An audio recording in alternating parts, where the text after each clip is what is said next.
In 2022, Alysa Liu did something that on paper looked like professional self-sabotage. At that point, she wasn't just a rising star. She was a two-time national champion who had won her first U.S. title at the age of just 13, which is a record that still stands today. She had just finished in the top 6 at the Beijing Olympics. She was the most decorated teenager American. And then she walked away. She announced her retirement at 16. She traded the ice for the Himalayas. She traded 5 a.m. practices for road trips and a normal teenage life. To the outside world, she was throwing away her status at the exact moment she had finally earned it. Fast forward to February 2026, Milan. Alysa returns to the Olympic ice, not as a prodigy following a script, but as a woman who found her own voice. And she didn't just compete. She won the gold. What Alysa did over those 4 years is the ultimate masterclass in communication. It wasn't about the triple axels, although those are very impressive. It was about the sovereignty of her message.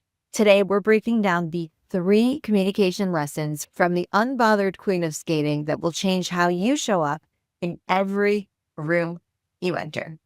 If you're ready, let's get into it.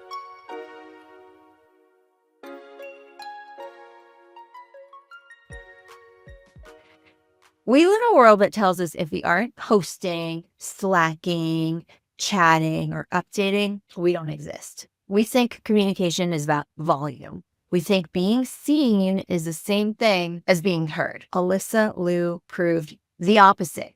By walking away for 2 years, she created a communication vacuum. When she finally stepped back onto the ice in late 2024, the world wasn't just watching her, they were leaning in. In your professional life, constant pings make you background noise. If you're always available, always responding within seconds, and always on, you'll lose your gravitas. Alysa's comeback shows us that strategic scarcity is a high-status communication move. When you stop over-explaining, over-posting, and over-sharing, your words gain weight. People stop processing you and start anticipating you. So I want you to ask yourself, are you communicating because you have something to say or because you're afraid of being forgotten?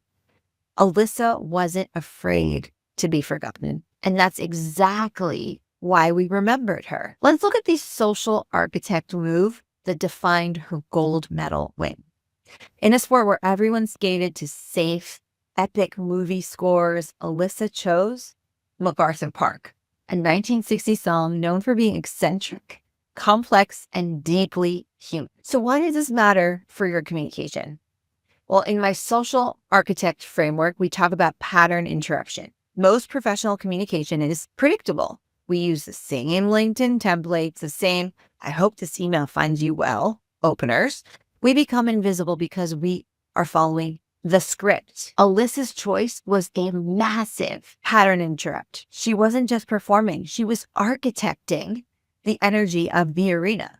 When she hit those first chords, the judges had to stop looking at their clipboards and look at her. This, my friends, is the human edge. When everyone else is using the optimized templates, the most powerful thing you can do is become stylistically distinct.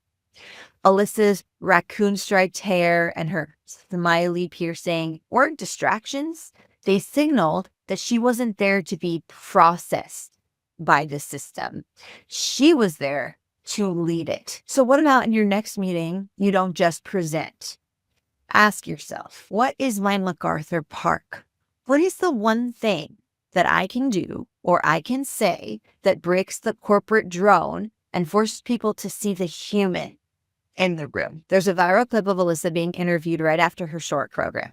The reporter asks, what's the goal for the finals? And she just laughs and says, to have fun and eat a good dinner after. I mean, how great is that? Most of us are taught that high stakes communication means being hyper focused on the win. We think we need to sound hungry, but hunger often sounds like desperation. By publicly stating that she had no goal other than enjoyment, Alysa performed a status flip.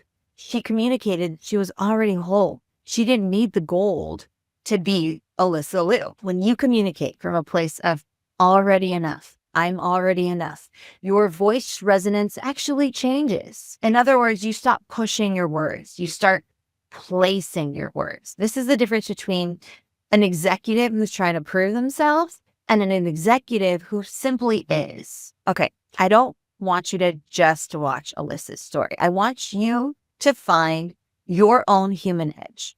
We're going to do a quick 60-second MacArthur Park audit. So I want you to look at your professional presence, your LinkedIn, your emails, your Slack messages, your introductions.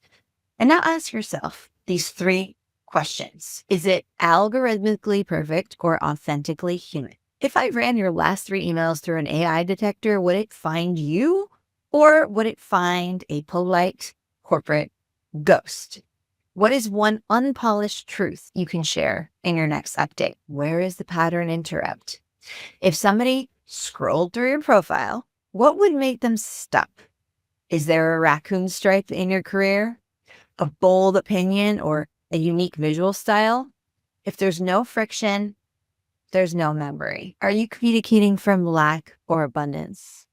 When you speak, are you asking for the gold medal or are you just sharing the skating? If you remove the need for the outcome, how much more relaxed and joyful would your voice sound? Alysa Liu did not win because she had the best jumps, although they're super impressive and her technicality was insane. The power that she has is incredible. She won because she had the best presence. She skated with an immense joy that felt dangerous to the status quo. The human edge isn't about being perfect. Perfect doesn't exist. It's about being sovereign. It's about the courage to be a person in a world that wants you to be a machine. If you want to dive deeper into how to build this kind of unshakable presence, I've put together a breakdown of the social architect framework, and you can find that in the description down below. You can also find it in our academy, Explearning Academy. Just go to academy.explearning.co. So my friends, why not just go out there, break the mold, and skate your own program? I'll see you in the next one.